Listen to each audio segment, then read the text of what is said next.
નમસ્કાર વિદ્યાર્થી મિત્રો, સ્વાગત છે તમારું યુટ્યુબ ચેનલની અંદર। ધોરણ 9ની અંદર હિન્દી વિષયની આપણે ચર્ચા કરવાના છીએ, જેમાં અલગ અલગ પાઠના જે સ્વાધ્યાયના પ્રશ્નોત્તર આવતા હોય છે એવા જ સ્વાધ્યાયના પ્રશ્નોત્તરની અંદર ચર્ચા કરશું। અહીંયા એ પહેલાં ચેનલને સબસ્ક્રાઈબ ન કરી તો સબસ્ક્રાઈબ કરીને બેલ આઇકન દબાવી દેજો, જેથી કરીને નવા જેટલા વિડીયોઝ છે એ મુકાતા હોય છે એમની તમને નોટિફિકેશન દ્વારા જાણ થાય। પાઠ 8મો છે ગુલમર્ગ કી ખિડકી સે એક રાત। એ ગદ્ય છે પાઠ, એ આપેલો છે મોહન રાકેશ, જેમનો જન્મ સન 1925 ઈસવીસન અને મૃત્યુ સન 1972 ઈસવીસનમાં આપેલું છે। અહીં આપણે આ પાઠના સ્વાધ્યાયના પ્રશ્નોત્તર છે એની ચર્ચા કરશું। એવા અલગ અલગ આના સિવાયના પાઠના પણ તમને વિડીયોઝ ચેનલ પર જોવા મળશે, વિડીયો સેક્શનમાં છે, અને સરળતાથી જોવા હોય તો ઉપર પ્લેલિસ્ટમાં જશો, પ્લેલિસ્ટની અંદર નીચે સ્ટાન્ડર્ડ 9th હિન્દીનું પ્લેલિસ્ટ જોવા મળશે। તેમની અંદર આના સિવાયના બીજા પણ તમને આવા સ્વાધ્યાયને લગતા પ્રશ્નોત્તર છે એ જોવા મળશે, બરાબર? એ પણ જોઈજો। વિડીયો ગમે તો લાઇક કરજો, કોમેન્ટ કરજો અને શેર કરજો અલગ અલગ, બરાબર? તમારા મિત્રોને શેર કરવાથી એમને પણ આ દરેક પ્રશ્નોત્તરની માહિતી એમને પણ ઉપયોગી થશે, આવનારી પરીક્ષા માટે પણ ઉપયોગી થશે। હવે વાત કરીએ પ્રશ્ન જવાબની। જે पहला प्रश्न है, निम्नलिखित प्रश्नों के उत्तर 5-6 वाक्य में लिखिए। पहला वाला है, लेखक ऐसा क्यों कहता है कि गुलमर्ग को कभी पूरा देखा नहीं जा सकता? उसका उत्तर है, गुलमर्ग में रहकर वहाँ के साथ व्यक्ति की आत्मीयता बहुत गहरी हो जाती है, यहाँ तक कि व्यक्ति अपने आप को वहाँ के सपाट मैदानों का एक हिस्सा समझने लगता है। वहाँ के जिस परिसर में व्यक्ति रहता है वह उसके भीतर समा जाता है। आत्मीयता का कोई और छोर नहीं होता, इसलिए लेखक को लगता है कि गुलमर्ग को कभी पूरा देखा नहीं जा सकता। दूसरा प्रश्न है, दिन में गुलमर्ग की शोभा का वर्णन अपने शब्दों में कीजिए।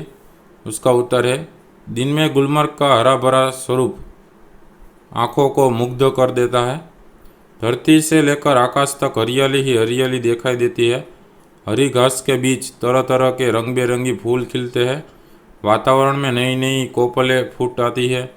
सैलानी घुड़सवार का आनंद लेते नजर आते हैं। हर क्षण नए अनुभव और रोमांच की सृष्टि होती है। आकाश में बादलों के नन्हे नन्हे द्वीप तैरते दिखाई देते हैं। पगडंडियाँ भेड़ बकरियों के रेवड़ों से ढक जाती है। इस तरह दिन में गुलमर्ग की शोभा देखने लायक होती है। उसके बाद तीसरा प्रश्न है, प्रकाश, बादल तथा हवा के कारण गुलमर्ग दर्शन में आए रोमांच का वर्णन कीजिए। तो उसका उत्तर लिख सकते हैं, गुलमर्ग प्रकृति की क्रीड़ा स्थली है। बर्फ से ढके पहाड़ों पर सूर्य का प्रकाश सुनहली आभा प्रकट करता है। आकाश से बरसते बर्फ के पारदर्शक कण प्रकाश में उज्जवल हो उठते हैं। बादलों के समूह आकाश में ऐसे विचरते हैं जैसे नन्हे नन्हे द्वीप इधर उधर भटक रहे हो।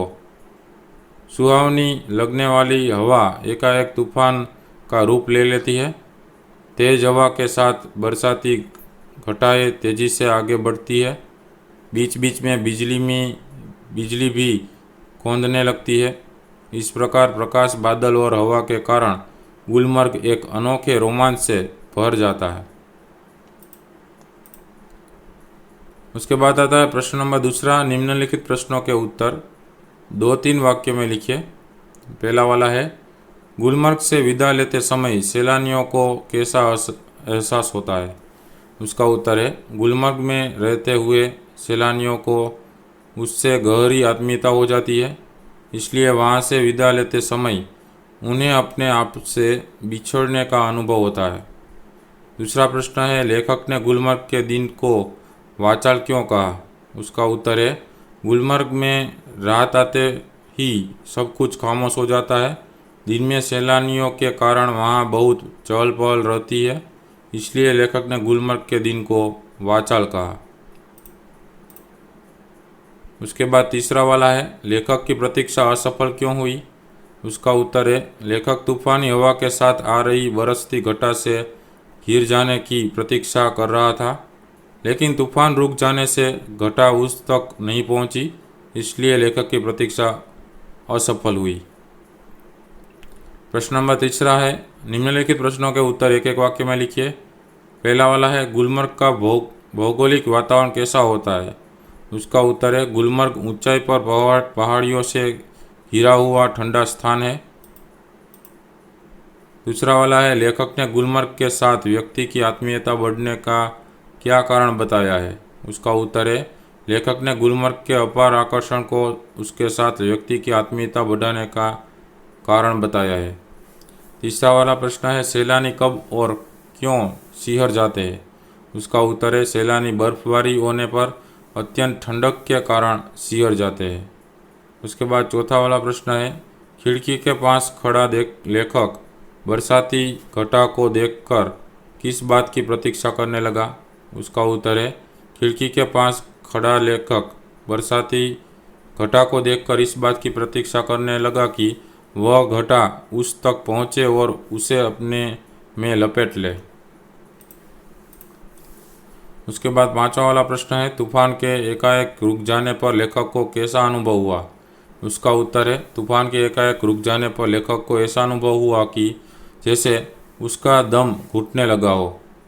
उसके बाद छठा प्रश्न है, लेखक को किस बात का अफसोस हुआ। उसका उत्तर है, लेखक को इस बात का अफसोस हुआ कि वह बरसाती घटा उसके बराबर नहीं हो सकी। सातवां प्रश्न है, लेखक ने गुलमर्ग की पगडंडियों के लिए क्या उपमा दी। उसका उत्तर है, लेखक ने गुलमर्ग की पगडंडियों के लिए पतली पतली नरम बाहों की उपमा दी। उसके बाद प्रश्न है, पहली बार गुलमर्ग को देखने में लेखक को कितना समय लगा था। उसका उत्तर है, पहली बार गुलमर्ग को देखने में लेखक को 1 घंटे का समय लगा था। नौवां प्रश्न है, गुलमर्ग की कौन सी रात लेखक नहीं भूलेगा। उसका उत्तर है, गुलमर्ग की बरसती घटा वाली रात लेखक नहीं भूलेगा। 10वां प्रश्न है, हरियाली का सपना किसके फूल में बदल जाता है। उसका उत्तर है, हरियाली का सपना कुहासे के फूल में बदल जाता है। उसके बाद प्रश्न नंबर चौथा है, निम्नलिखित वाक्यों का आशय स्पष्ट कीजिए। उसमें पहला है, गुलमर्ग में सपने फूल बनकर उगते हैं, हरियाली के आर पार लाल लाल छतों के ऊपर आकाश में। तो उसका उत्तर है, गुलमर्ग के रंगीन फूल रंगीन और सुंदर सपनों की तरह होते हैं। हरी भरी घास पर दूर दूर तक फूल ही फूल दिखाई देते हैं। लाल रंग की छतों पर भी फूल नजर आते हैं। दूसरा प्रश्न है, रंगीन बिंदुओं का पूरा विस्तार एक बार सिहर जाता है और अपने को समटने लगता है। तो उसका उत्तर है, मौसम सुहावना था। हरी घास पर बैठे रंग बेरंगी कपड़े पहने हुए तरह तरह के सैलानी सुहावने वातावरण का आनंद ले रहे थे। तभी बूंदें गिरने लगी और सैलानी उठ उठ कर सुरक्षित जगहों में जाने लगे। तीसरा वाला प्रश्न है, हरियाली का सपना कुहासे के फूल में बदल जाता है, यह दृश्य किस समय का है। उसका उत्तर है, यह दृश्य संध्या काल का है। पहाड़ों पर शाम से ही कोहरा छाने लगता है। उसके बाद पांचवा प्रश्न है, वाक्य में प्रयोग कीजिए। पहला वाला है विस्फोट, तो किसी पदार्थ का तेज आवाज के साथ फटना। तो उसका वाक्य लिख सकते हैं, बम विस्फोट से आसपास के मकान हिल उठे। दूसरा वाला है आकर्षण, मतलब खिंचाव। वाक्य है, तितलियों को फूलों का बड़ा आकर्षण रहता है। तीसरा वाला है पारदर्शक, मतलब आर पार दिखलाई देने वाला। उसका वाक्य है, घना कोहरा अब पारदर्शक होने लगा है।